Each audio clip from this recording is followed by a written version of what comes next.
One thing I worry about when I take my dog to the park now is she gets thirsty and she goes and drinks out of, the community water bowl. And I'm thinking, oh no, no, no, no, no, no. You're going to be thirsty. You can't have that water. Is that a risk after these self-amplifying flu shots come out for dogs? Just knowing what I know, I would say yes, but I have no proof of that.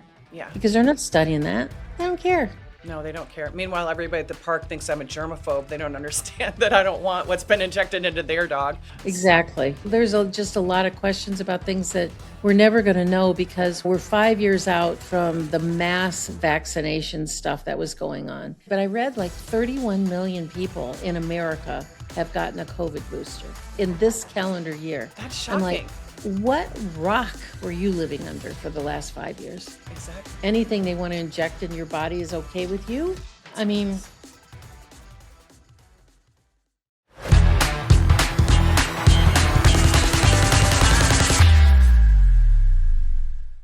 Welcome to today's Alix Mayer Show. Today, I have Dr. Sherri Tenpenny, and I like to call her the human AI of vaccine knowledge because she doesn't hallucinate. She won't give you fake references, and you're going to love to hear what she has to say about the polio vaccine, the origins of that. And if you've been wondering about the safety of self-amplifying mRNA vaccines for your pets, Dr. Tenpenny brings the goods on that as well. So join us today for a deep dive into these topics and more with Dr. Sherri Tenpenny. Don't forget to like, subscribe, leave a comment, and share this episode with anybody you think would benefit from this information. We know so many of our listeners understand the relationship between health freedom and our personal and economic freedoms. It's the same principle. If you're one of our audience who's concerned about inflation, paper asset crises, and ongoing monetary crises, you may have already started accumulating gold and silver or are considering doing so. There's no gold dealer we know who's better positioned to serve the freedom community than Mish International in Menlo Park, California. I'm one of the many happy customers who's purchased gold or silver in their showroom, or I've had it delivered through their secure courier service. They are true veterans who are honest, fair, and reliable, and so knowledgeable regarding all the choices of gold and silver bars and coins to help you choose the products that fit your goals and your worldview. The principal, Robert Mish, is world-renowned for his expertise in rare coins as well. Write down this number, 650-324-9110. That's 650-324-9110. And visit mishinternational.com. That's MISH international.com to learn more about this notable company. Welcome to the Alix Mayer Show. Today, I'm thrilled to have Dr. Sherri Tenpenny on the show. She's one of the original vaccine safety pioneers, and I've known about her work for about 25, maybe even 30 years. So let's get into it. Welcome, Sherri. Thank you so much for having me, Alix. It's nice to see you again. We don't cross paths so often as we used to, and it's nice to see you. I just adore you. You do such good work, and I've known about your work for so long because before Bobby Kennedy came on the scene, Dr. Tenpenny, you were it. I would say you were the leading voice in vaccine safety starting what year? Tell us, and tell us why that's happened. Well, it started in September of 2000. I got a flyer from the National Vaccine Information Center that they were having a conference, and every time I went to throw it away, I would be like, maybe I'd just hang on to that a little bit more. Then I would go to throw it away, and maybe I'd hold on to it a little bit more. I even went so far as to call them and ask them when their next conference was, because going to DC when that particular date was not going to be working my schedule very well. And they said, well, we're just a small nonprofit. We may not ever have another conference. It's like, okay, so I better go. And because I was having all these patients coming into my office, like young moms, like clutching their babies to their chests and saying, what's your position on vaccines? And I grew up in a multi-generational chiropractic family. I was not vaccinated as a child, and I had all the normal measles, mumps, rubella, chickenpox, pertussis when I was growing up. My dad was, as a chiropractor, was reading all of the things in the 50s when I was born about the children that were developing paralysis after getting the polio vaccine, and he said, we're not doing that. And he had just not too long before that, several years before I was born, had just returned from the Korean War and had gotten all kinds of vaccines then and gotten terribly, terribly sick. And he said, no, we're not doing this. And so I really thought, what is the big deal? When I was in medical school, there was only 3 vaccines, MMR, DPT, and polio.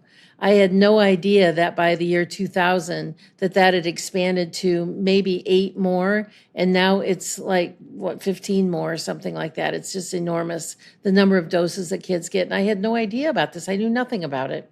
So I decided to go to the conference. That was September of 2000. And while I was there, was about 700 people there, parents of severely vaccine-injured children, parents of completely unvaccinated children. And I listened to doctors and lawyers and researchers and bench scientists all talk about, I believe it was a 3.5-day conference, and listening to them all talk about problems associated with vaccines. And I was just blown away. And I came home from that conference and I said, I guess I better look into this. Where should I start? Well, I guess I'll start with the CDC. They're supposed to be the top dog in the land about this. And I read the first couple of papers and was just mortified. They were poorly written, written to like a 4th grade level, not very scientific, and every reference was themselves. So it would be like me writing and publishing an article, written by Dr. Sherri Tenpenny, and every reference in the article would be an article written by Dr. Sherri Tenpenny. So it's like this educational loop that was going on. And I said, well, gosh, there's got to be some reason that we do this. And I've spent the first 3 years trying to figure out why we vaccinated so much and never did find that answer.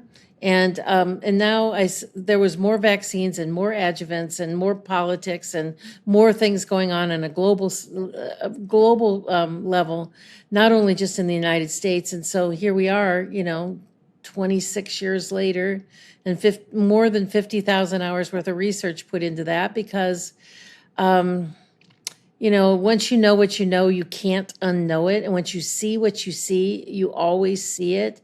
And so when vaccines have never been proven to be safe, they've never been tested with a true placebo, they really are not effective, meaning you get the vaccine, you can still get the infection they were supposed to keep you from getting.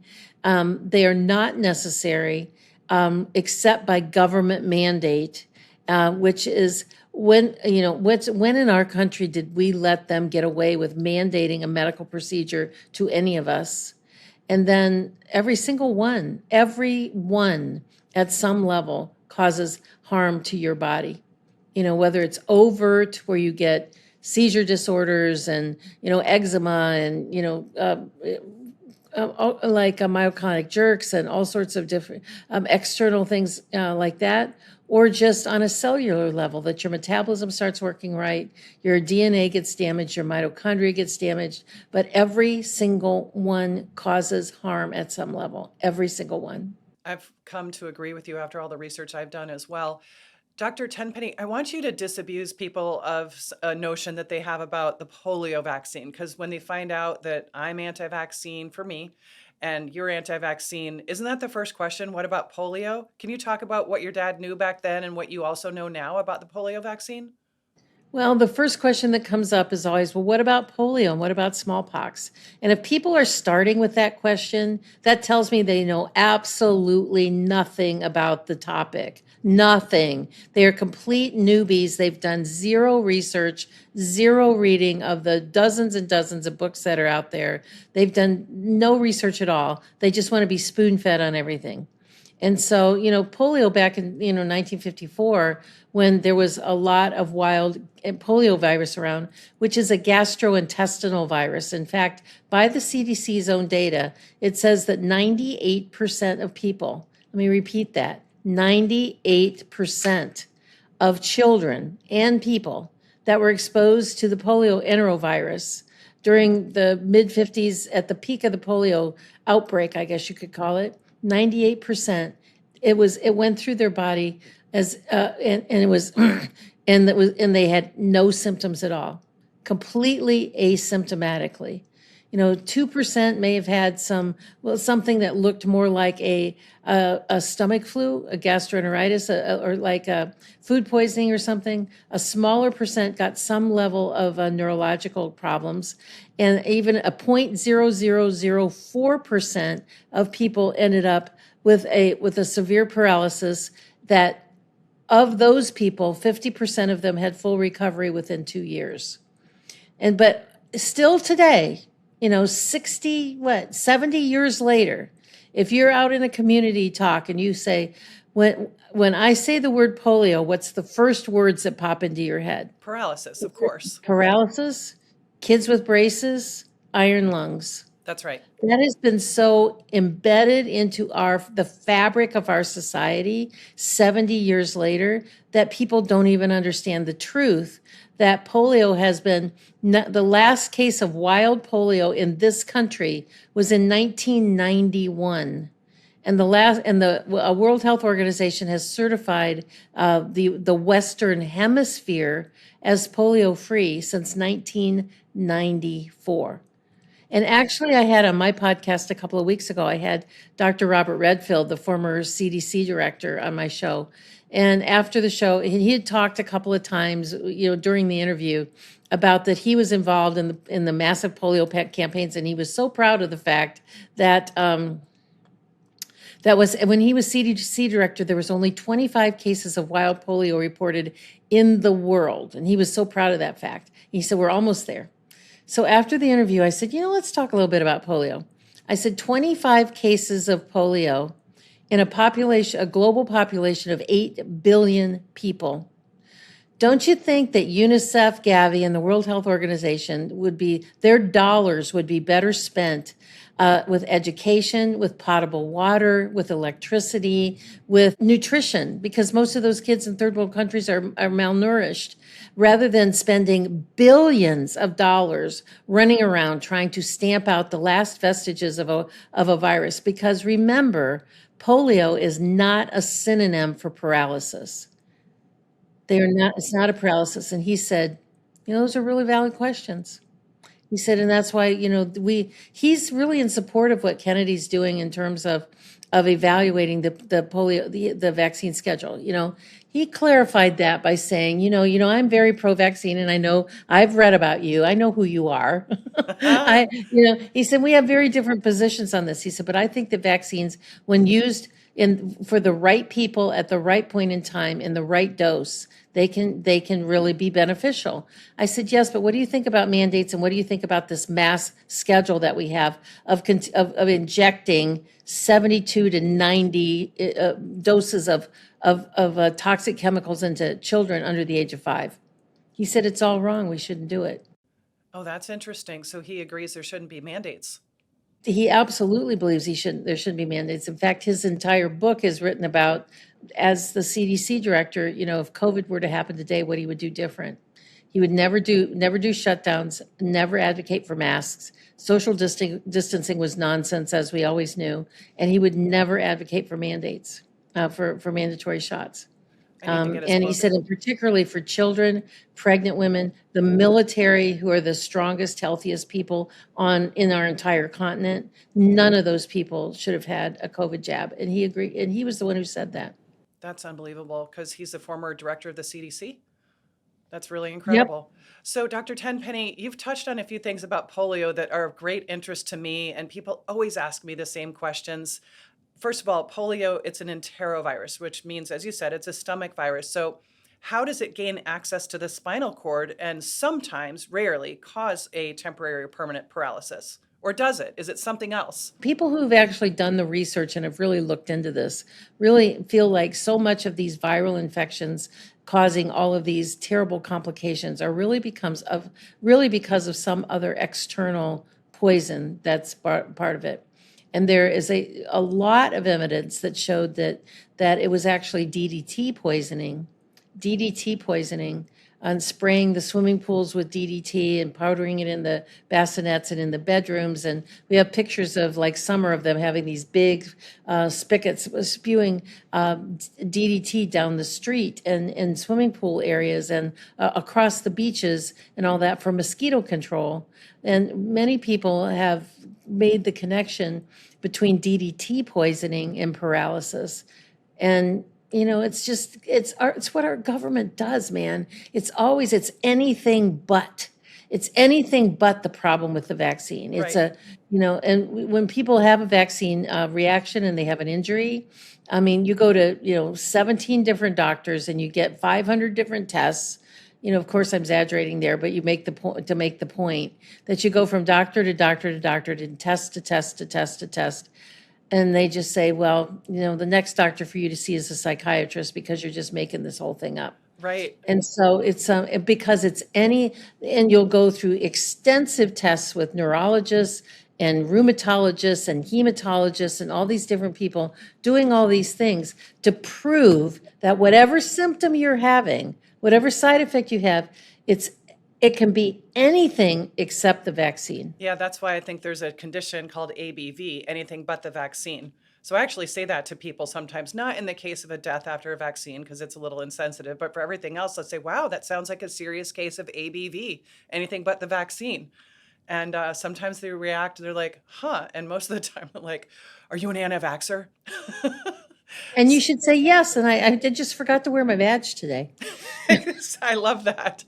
So, Sherri, do you think that this penetration of the nervous system, was that DDT breaking it down and affecting the nervous system, or was there some interaction between a stomach virus and the breakdown of the nervous system? What do you think?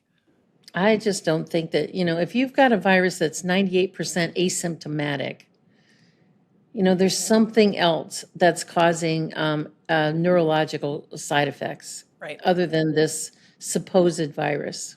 That's true. And didn't they change the definition of polio before and after the vaccine came out to make it look like the vaccine was working? Yep, they really did.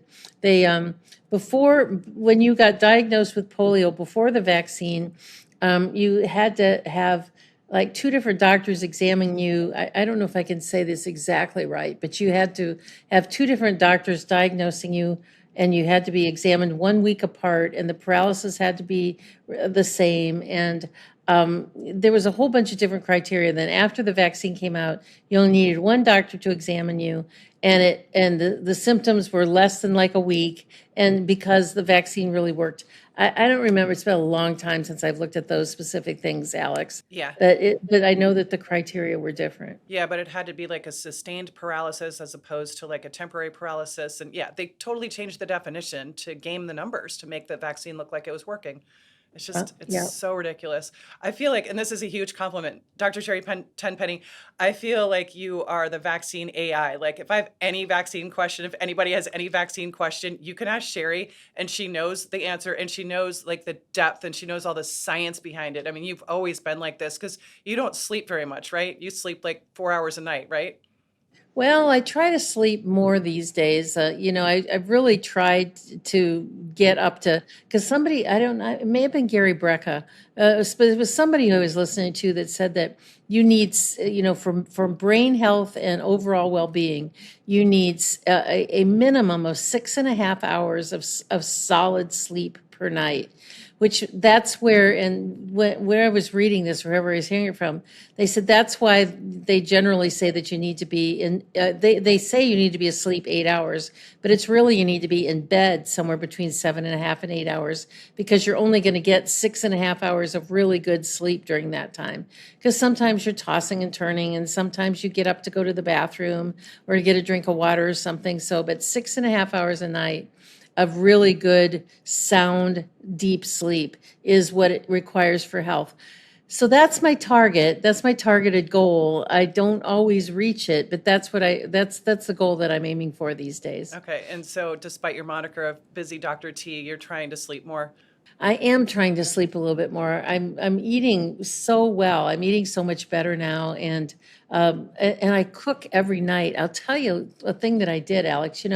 AI gets all of this bad press, and rightfully so. There's a lot of downside to AI, but I feel like AI it's like going from a typewriter to a laptop. An old style typewriter with those big deep keys. You might even be old enough to remember that. Yes. But the old typewriter, or to go from a horse and buggy to a car, and you can go from remember the first computers, they took up the whole side of a room. Now you can carry it in the palm of your hand. And so I think that AI has it's a tool. It's a tool that you need to learn how to use appropriately and use it for appropriate things, and know that it hallucinates. It's always trying to please you. It's like a 7-year-old. You got to give it really good instructions in order to get what you want. Like you can tell your 7-year-old to go clean your room, and you go in the room and it's like they did nothing. They may have put their, they may have organized, made their bed, but there's stuff everywhere. There's clothes everywhere. There's shoes everywhere. But if you told your 7-year-old, look, I need you to go into your bedroom. I want you to put your shoes away. I want to put the clothes in the clothes basket. I want you to make the bed. I want you to dust the furniture. I want you to gave it really specific instructions. Well, then your 7-year-old who wants to please you will go and do those things. Right. That's kind of how I look at AI. You have to give it like really specific instructions of what you want it to do in order for it to give you back other than garbage in, garbage out. That's true. So you have to give it its own like executive function if you're comparing it to a brain. Exactly. So I probably started this 6 months ago now, and it was on a whim. One night I sat down and I said, in my refrigerator, I have these things. Make me a recipe. And it was delicious. Wow. And since like unbelievably like chef style food. And so from that point on, about every 10 days, I'll say, make me a 10-day meal plan of low inflammatory foods of about 1,200 calories a meal, no cheese, I'm gluten free, eliminate these vegetables, add this, add that. And then at the end, create a shopping list that I can print out and take to the grocery store. That's so cool. Yeah, I never waste any food anymore. And like sometimes, when your vegetables are kind of getting down to the end, and I'll just put it into ChatGPT and these are the things that I got left in my refrigerator I want to use up tonight. Make me a recipe. They are so good. I can't even believe it. And that cooking has become fun. It's just been fun. And it saves on your food budget. It makes going to the grocery store pleasurable and when you go to cook, everything that you need to make what you want to make is in your refrigerator. Right. It's not like you go, oh, I don't have this or that. You always have everything. Yeah, that missing ingredient problem is solved. Yes, exactly. So it's kind of like my new toy. That is It's so like cool. the new toy I play with, and it's so healthy, and it's really good food. I'll tell them that I want to put in like organic this and organic that, and don't include this, and it's been a lot of fun. So I'm eating good. I'm trying to sleep better. I'm trying to drink more water. Exercise still eludes me, but I'm trying to take better care of my health. It's ironic that AI doesn't have a digestive tract and doesn't have a need for calories, yet it can prescribe incredible dinners for you based on what's in your refrigerator. Try it sometimes. You'll be surprised. Obviously good for meals, but not so good for vaccine information still. Like I found, obviously cannot use ChatGPT, cannot use Grok. I've used Notebook on Google to try to make graphics and it will stall. It'll actually stop and say, I cannot illustrate that because I can't find any evidence that that's true. And I'll give it the law to support what I'm trying to make it make, and it still won't do it for me. So Grok has been the best one for me. But then I want you to tell the audience which AI you use to get vaccine information. But then I want to find out from you what your solution is that you're just releasing now. Well, I think that you almost have to go at either AI. I'm most familiar with ChatGPT. I use Grok for some things. I really don't like Gemini that much. I love using Notebook. I just love it, for graphics and stuff like that. But I think you almost have to go after the vaccine information from a backwards perspective. You have to say, I'm writing an article that I want to refute vaccine information. And then it spits you out the stuff that you really need. Oh, that's a good prompt. That you put it, everything that you're looking to do, you do it backwards, but it lies. It's like a 7-year-old. I'm telling you, it's like a 7-year-old. There was one time I put together a part of a paper. I usually write my own stuff and then I put it into chat for an editor because I think it's a really good editor and it checks grammar and spelling and stuff like that. And so I put an article in there and I said, now I need some references for this. So it gave me 6 references. They were all fake, 100%. No way. I actually thought, well, once I got the references there, they gave me the PubMed number, and I thought, well, this is really cool. I'll just go and read the article for myself, like you did the research. Every one of those PubMed numbers took me to some place that didn't have anything to do with the topic. So then I thought, well, I'll look it up by the because they were written appropriately, in a journal citation. So I'll look it up by the name of the journal. The journals didn't exist. Then I looked it up by the name of the author. The author didn't exist. And then I would try to put it in different combinations of like the author and the date or the author and the topic. It was all fabricated. It was all 6 of them were complete lies. That's built-in sabotage from ChatGPT. I mean, that shouldn't happen. I call my chat GPT, I call it Chad. I said, Chad, you lied to me. You fabricated all these things. You're doing things in such a big hurry. Slow down, do it right, and don't you ever lie to me again. And it apologized and said it was so sorry. And it would be a bit more careful in the future. And I said, and if you can't find anything, just tell me you can't find anything. But don't lie to me like this again. And it's been a whole lot better since then. So you need to talk to your AI like it's a 7-year-old, you know? Yeah, really you need do. to give it a timeout and a little, a little shaking of the finger. Exactly. That's Yeah. wild. Well, okay, and because of this problem with the AI search engines, or I guess query engines, I would more accurately call them, you know the difference of when they're giving you false information, Oh hallucinations. yeah, there've been times when I've argued with it. When, I was looking for like a date when the Prevnar vaccine came online. Mhm.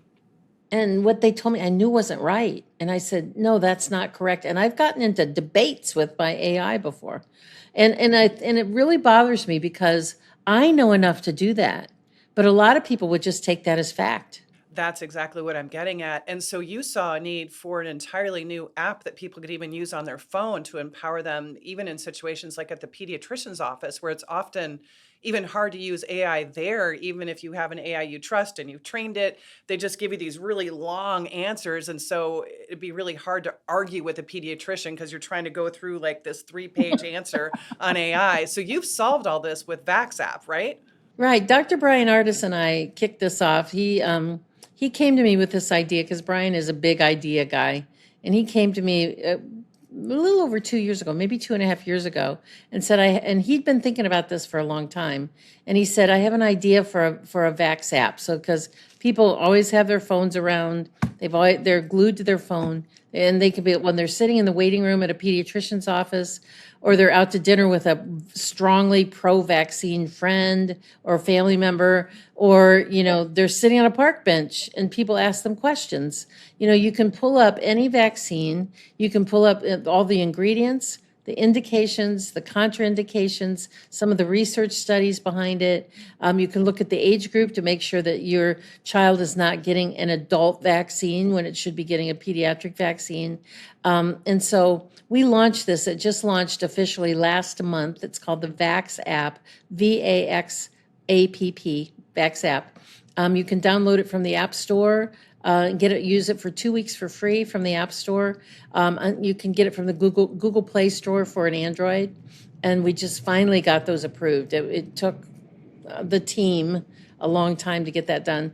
But I just feel like what we've done with this VaxApp right now, it's just phase 1. It's just we had to get it launched, and we had to get people to start using it, because Brian and I've got an entire year mapped out right now of what we're going to be adding in terms of monthly and sometimes twice a month updates, that we're going to do 2, 5, and 20-minute video interviews on different topics. There's going to be downloadable PDFs. There's going to be what to do instead of vaccinate. I'm creating a whole section on refuting the 25 most common reasons people think you should vaccinate. And there's a whole section on questions for your doctor. And so it's what we look at it as an empowerment tool for parents, is how we classify it, that this is an empowerment tool. Well, for parents or for anybody that's being confronted all the time by the vaccine machine, Absolutely. Wow, it sounds so powerful. It's exactly what's needed to have that in the palm of your hand. I'm even thinking like if you're on one of those comment sections on social media, you could use the Vax app and get some really good material to shoot back at the pro-vaxxers. That's a great idea. And, in a couple of months, we're going to also be adding a whole section on vaccines for your pets. Oh, I want to get into that. Yes, Yeah. because there's been some new developments in the pet vaccine area that are absolutely frightening. Yeah, for sure. I mean, these self-amplifying and the mRNA. I've had several veterinarians on my podcast, which is the Tenpenny Files, is my podcast, and they are just terrified about the fact that all the new vaccines coming out are mRNA and or self-amplifying RNA. and they've never been tested on long-term on any animals. They're just poisoning our animals and our pets, our wonderful little fur babies. And they have done zero studies on whether or not once your pet gets injected with a self-amplifying or an mRNA vaccine, does that shed to the owners? So when the pet comes up and he's licking your face or licking your hands, or if you have a cat and the cat licks itself and then you pet the cat, is that getting into your body? Zero research on that. Or like I was holding a slice of bacon this morning and my dog needed my attention. She tried to eat my bacon and then I just went ahead and ate it. So if she'd had one of those self-amplifying vaccines before that, I would have eaten whatever was in her saliva. Well, that's the point, because your dog wants to show you that he loves you or she loves you. Right. Because they don't have hands, so they do that by snuggling with you and licking you. I mean, they're showing their love to you. That's how they do that. And dogs lick you and cats lick themselves, but then you pet the cat. Right. And so there's no research that shows that whether it's rabies or whether it's those leukemia viruses that they give cats, those leukemia vaccines, or flu shots they give to dogs, any of those things, they're all going to be mRNA or saRNA. And no long-term research. They're not out there at all. No. They're just continually wanting to poison us. Do you ever wonder what my foundation, Free Now Foundation, really does? It turns out that after all the articles and videos that I do, that a lot of people still wonder what we really do. We're California's leading medical freedom nonprofit, but did you know we're the only group in California trying to end the medical mandates so children can go to school safely in California? And what does that mean? People don't get this, but it means there's no need for an exemption if there's no mandate. We won't need a religious exemption. We won't need a medical exemption. We won't need any type of exemptions anymore because parents will just be able to say no. No is a complete sentence. And Free Now Foundation is going to stay in the courts and do this legal strategy, pursue it as long as it takes until parents call the shots again in California and beyond, and parents can just say a simple no. So if you share this vision of a world where we don't have medical mandates, where children do not need an exemption of any sort to go to school, and this work calls to you, please consider supporting us at Free Now Foundation, freenowfoundation.org. That's spelled FREENOW foundation.org, and make a donation today.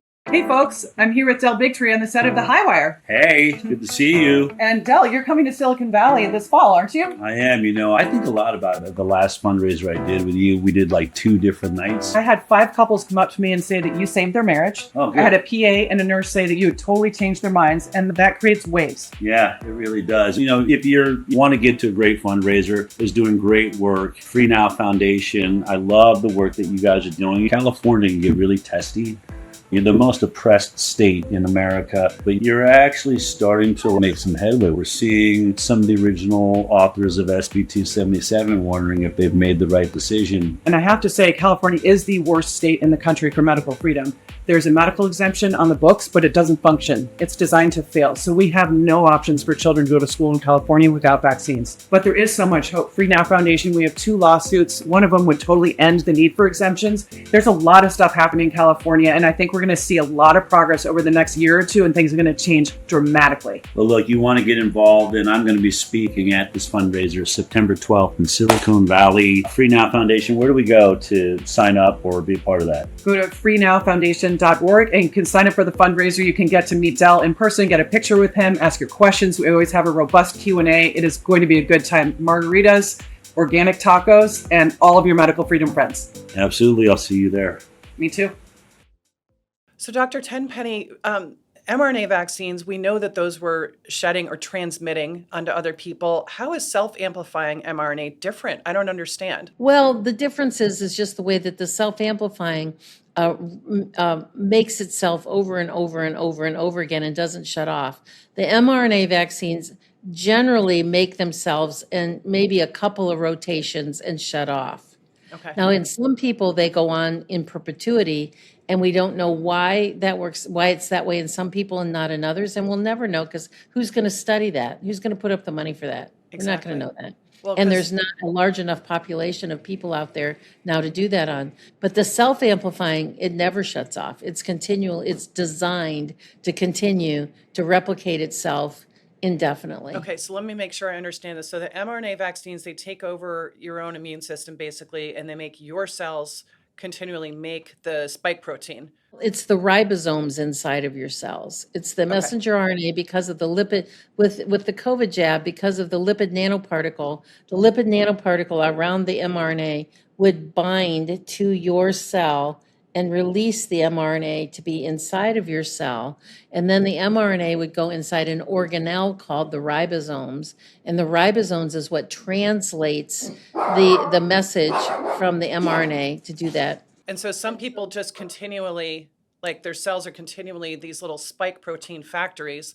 But so then you're saying that the self-amplifying mRNA, that's got a reproductive capability even without using your body's own machinery, right? Is that the difference? No, the difference is with the mRNA, it probably runs through the ribosomes once or twice and stops. The self-amplifying is that it goes again and again and again and again, and it never shuts off. Oh, and so you're a proponent of the, maybe not a theory anymore, that there was clearly shedding or transmission from the COVID shots, right? Yeah, and that's, early on, I tried to get people to not use the word shedding, but it's so embedded in our language about vaccines that I was fighting an uphill battle on that, so I gave off. And it's because with shedding, it's a real terminology, it's a real term inside of the vaccine industry when you use live viruses inside of a vaccine. There was no live virus inside of the COVID shot. And when you would shed something, and I always use the example of chickenpox because that's a live virus vaccine. Like if I got a chickenpox vaccine and I shed that virus on you, you would get chickenpox. You wouldn't get measles or mumps or the flu, you would get chickenpox. Well, with the COVID jabs, there was no live virus, number one. And number two, if something was transmitted to you or by their words shed on you, you wouldn't get a respiratory infection. You might get a blood clot or a heart attack or heavy menstrual bleeding or all kinds of different things. So the shed, what people labeled, and it's globbed on like super glue of the concept of shedding, wasn't shedding in terms of the way it really works inside the vaccine industry. I see the difference now. So, I mean, I heard you talk about transmission, not shedding many times when we were locked down. But so shedding is like somebody would shed something on you and you would get the same infectious symptoms or detox symptoms as the person who gave And it to it's you live virus. when it's live virus. But transmission is you could get any other kind of symptoms. It's not about the symptoms. The transmission was, we don't know what got on you. Was Right. it lipid nanoparticle? Was it spike protein? Was it mRNA? Was it one of the chemicals that were inside the vaccine? We have no idea what went from me to you. Right. And that's, it may have been a frequency, it may be a bad energy. It may have been one of those little nanobot things that they talked about that were in some of the vaccines. We have no idea what went from me to you, but what went from me to you was something that transmitted to you and then caused havoc in you. And we'll never know. We'll never know. It's such a complex topic. I don't even feel like I'm asking intelligent questions, but I think I got out of you what we were looking for, just to really understand the difference between shedding and transmission and mRNA versus self-amplifying mRNA. I mean, those are all kind of mixed together in people's heads right now. And I think we really need to be clear on what each of those things actually is. One thing I worry about when I take my dog to the park now is she gets thirsty and she goes and drinks out of, the community water bowl. And I'm thinking, oh no, no. You're going to be thirsty. You can't have that water. Is that a risk after these self-amplifying flu shots come out for dogs? Just knowing what I know, I would say yes, but I have no proof of that. Yeah. Because they're not studying that. They don't care. No, they don't care. Meanwhile, everybody at the park thinks I'm a germaphobe. They don't understand that I don't want what's been injected into their dog. Exactly, 100%. And so there's just a lot of questions about things that we're never going to know because we're 5 years out from the mass vaccination stuff that was going on. That, we had this big spike of bell curve of all of these people that got vaccinated. Now we're over here somewhere And I read like 2 months ago, Alex, that like 31 million people in America have gotten a COVID booster Wow. in this calendar year. That's I'm like, shocking. what rock were you living under for the last 5 years? Exactly. That are so blinded and trust the doctor and pro-vaccine that anything they want to inject in your body is okay with you. That's I mean, nuts. so the circulation or the transmission of whatever, it's certainly a smaller population. It's not, this dust flying in the air, where it was back when they were vaccinating everybody with this COVID jab. So we're never going to know. There's not going to be a population that's going to do it. There's not going to be a scientist that's going to get funding to study it. We're just never, it's just going to be, and that's by design, in my opinion. I agree. You know what's hopeful about that 30 million people, Sherri, is that would be the number of people who took the vaccine in a perfect information society. If they had known what you and I knew in 2021, then that probably would have been that number of people who ultimately got the COVID shots, right? If everybody knew what we knew, it would probably have gone down to less than 10% of the population taking those COVID shots. So in a way, that's actually hopeful that we're down to less than 10% of the population who would take them. And I just think back to 2021, if only you and I could have gotten the word out there, then 70, 80% of people wouldn't have taken them in the first place, because that's only happening because there's more information out there now, thanks to people like you. Well, more information, and unfortunately, I think that there's barely a person on the planet, if they are open to it these days, that doesn't know someone who's either been injured by the COVID jab and has long COVID, or has some other long complicating illness, or has died. I have a friend who's been to nearly 200 funerals since this whole thing started. 200. The most recent one was just this last week. Oh, A young person that ended up with thyroid cancer and died. that's Young excessive. person. And for the audience, young people generally don't get thyroid cancer. I mean, it's like we're seeing colon cancer and prostate cancer and breast cancer in kids as young as 8 years of age. These turbo cancers are real. And denying them is just nonsensical. It is. And have you seen all the efforts in, I think, different cities and jurisdictions for children who get heart attacks now to try to prevent heart attacks in 8-year-olds? Yeah, I was just listening. I listen to an internet radio station most of the day. It's a Christian radio station out of Orlando. And I was just listening. It's like we're getting all these kids ready to go back to school. It's like in the middle of July. Why are we talking about going back to school? Well, because you got to get them in time for them to get their EKG before they can participate in sports. It's a law in Florida in all these public schools that if your child wants to participate in any sport, but your boy, not, I don't think they've made that distinction for girls, but for sure for boys, that if your boy wants to be in football or basketball or any of those things, he has to get an EKG before he goes back to school. Wait, stop. It's only for boys, but they're not admitting that that risk is because of the COVID shots, and there's no exemption if your child did not get COVID shots?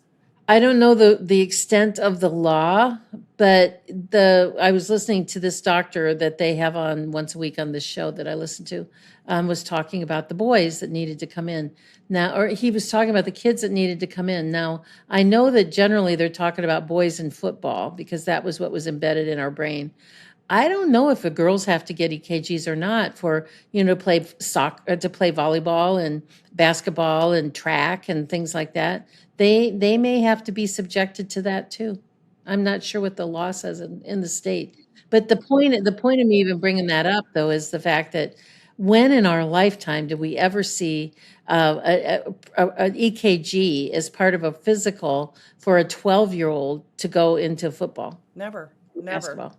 And listen, Never. if this is only a law for boys, that's a big tell that it was the COVID shots, because that was affecting younger boys more than girls by a long shot. There's so much information out there now. I cannot believe that these horrible things are still on the market. It's beyond my wildest imagination because, if you go backwards in time to where we had the the swine flu outbreak in the 70s, there were 50 people that died of Guillain-Barré. That when they got to 50 people that had contracted Guillain-Barré syndrome with the swine flu shot, they shut down the program. Now we've got millions of people that are injured, and Ed Dowd he continues to track the number of people that are going on long-term disability. And so these are people, in my opinion, who have been limping along, continuing to try to fight the fatigue and whatever neurological symptoms they have, and they're going to work, but their body just finally said, I quit, I can't do anymore. And those numbers are continuing to rise exponentially of the number of people that post-COVID are now on long-term disability. I can see that would be a delayed effect because you do limp along after you're vaccine disabled, because it happened to me, and I limped along for 7 months being totally physically disabled until the brain damage set in my case. And then finally I went on disability after that. But I can see that people would try to get by and compensate like I did. And then finally, you're right. I think they just give up. And so I could see the curve of the disability rolls going up right now. They are. They're continuing to rise, and they've been high for a long time, and for several years. But Ed just came out with another report, I don't know, maybe 6 weeks ago, about that the numbers are continuing to rise exponentially. And, that's just disastrous for the whole country on every level. Absolutely. Yeah, it's going to affect our GDP, our military, and and what do families look like in the future with so many people who are sick? And what happens to like the welfare state when more than 50% of people are on it? How can the minority pay for the majority who's disabled? It just doesn't work. 100%. So what do you think of the Trump administration and what's going on with Kennedy vis-a-vis all these vaccine decisions that we were hoping would be made? I think that Bobby's doing the best he can given the circumstances that he's in. I think that, I think leopards don't change their spots. And we know what Secretary Kennedy, Bobby Kennedy, stands for and has stood for a long time. And just because he has transitioned from being an activist that we all knew as Bobby to being a politician that we all know now as Secretary Kennedy, leopards don't change their spots.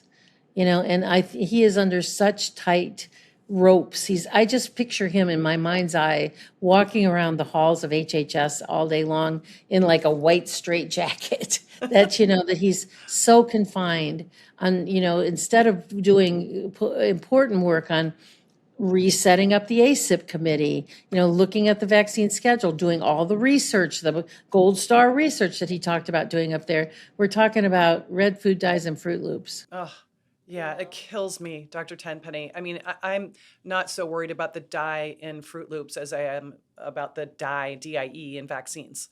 100%. I think that he's made headway. I think that he's moved the ball forward, but not nearly as much as what he had planned to do and had really hoped to do. He's got, a year and a half left in that position. There's rumors, and it's purely rumors, that if the Democrats, if we lose the Senate and the House, that the whole rest of Trump's term is going to be just filled with impeachment trials of not only Trump, but everybody on his cabinet. There's been rumors that Bobby will leave. There'll be rumors that he will get fired. And these are all hearsay. And I hope that none of them are true. I hope that none of that's true.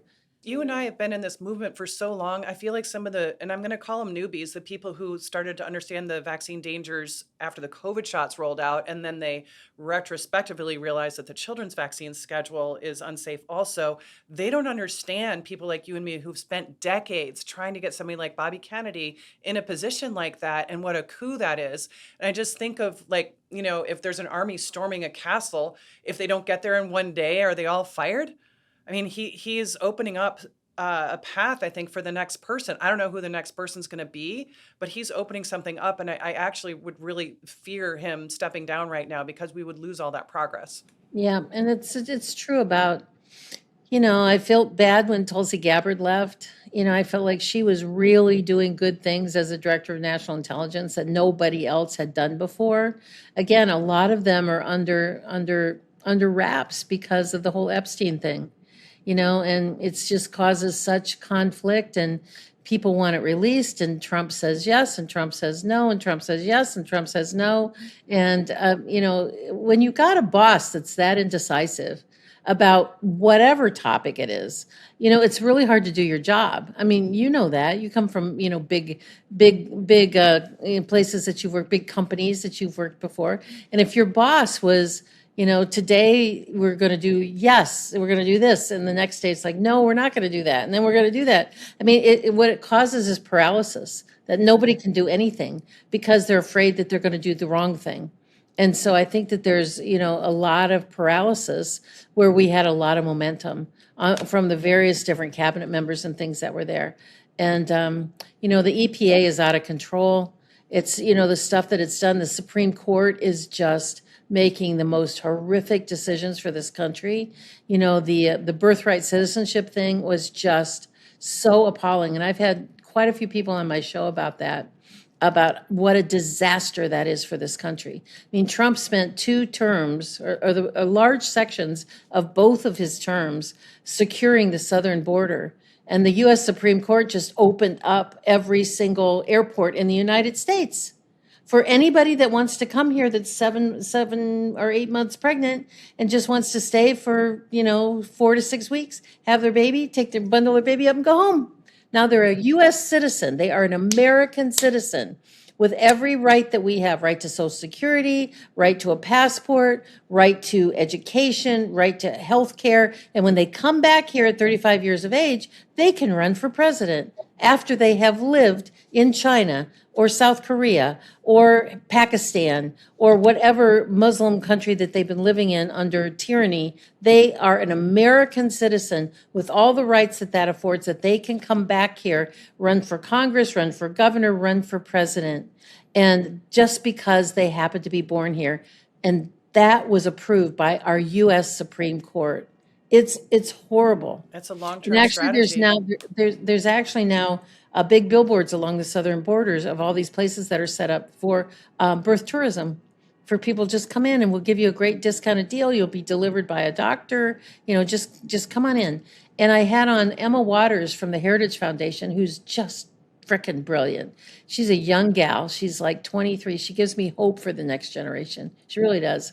And was talking about this whole surrogacy problem. They're babies it's a uterus for hire, that you can people in the United States can get up to $70,000 for renting their uterus for somebody else's sperm for them to have a baby. And as soon as the baby's born here in the U.S. and they get U.S. citizenship, they get shipped to the parents or the father, wherever they are in the world, to be raised somewhere else. Our founding fathers did not intend for that to happen. That was not on their mind. The surrogacy problem is a huge problem, and primarily with China. And it's a long-term strategy to take us over. 100%. Wow. So, Dr. Sherri Tenpenny, you want to leave us with something hopeful, or do you want to leave us with something that you find the scariest thing on the horizon? Well, I'll leave us to something really hopeful. This coming Saturday, we're having a webinar. It's called on Lyme's disease. And I'm coupling up with a doctor. Her name is Dr. Carrie Simpson. She's from Southern Texas. She's from near Houston. No, that's not right. She's from Dallas, from in Texas, that she has cured herself of Lyme disease and has treated hundreds and hundreds of people all across the country and eliminated Lyme disease, even people with severe chronic Lyme disease. And so we are going to do a big webinar on ticks, and then on hope and healing. And then there'll be a secondary webinar that will be available to people that go to that one on the truth about the alpha-gal syndrome, because I have dug into the ancient literature from the early 1900s and pathed out something that nobody else is talking about. So you can come and join us if you go to, it's Tick Bites, TICKBITES, tickbites.drtenpenny.com, and join us at 10 a.m. Eastern time on Saturday. If you can't come then because you got another commitment or it's really early out in California or whatever it is, you can buy a ticket and then you can watch the recording later. And so that's hopeful, because we've got hope and healing for a condition that that few get healed from. They have if you get lucky and you take a course of doxycycline and it goes away, you're in the minority. but we've got a better way to do that. And we've got a more important truth to talk about the connection between the alpha-gal syndrome and vaccines. And then on August the 20th, we're announcing a huge big program that we're going to be, I can't let the cat out of the bag too much at this point, but it will be about spike protein diagnosis and elimination from your body.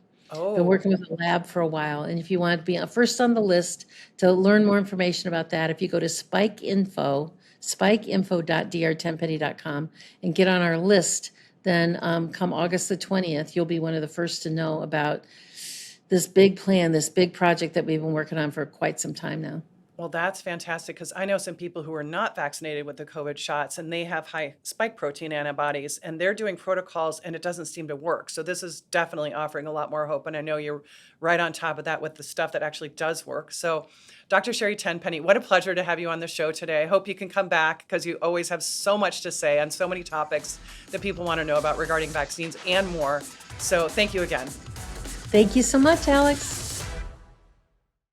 We are so happy to have as our prime sponsor, Mish International, Northern California's acclaimed specialists in rare coins and gold and silver investments. Our friend and supporter, Robert Mish, is the same principal that started the company back in 1963, and he's still there every day with 63 years of experience. He has integrity, reliability, and fair pricing, whether you're buying or selling. When you have business to do with precious metals, you'll always be treated well at Mish International. Call 650-324-9110 and tell Robert that Alex sent you.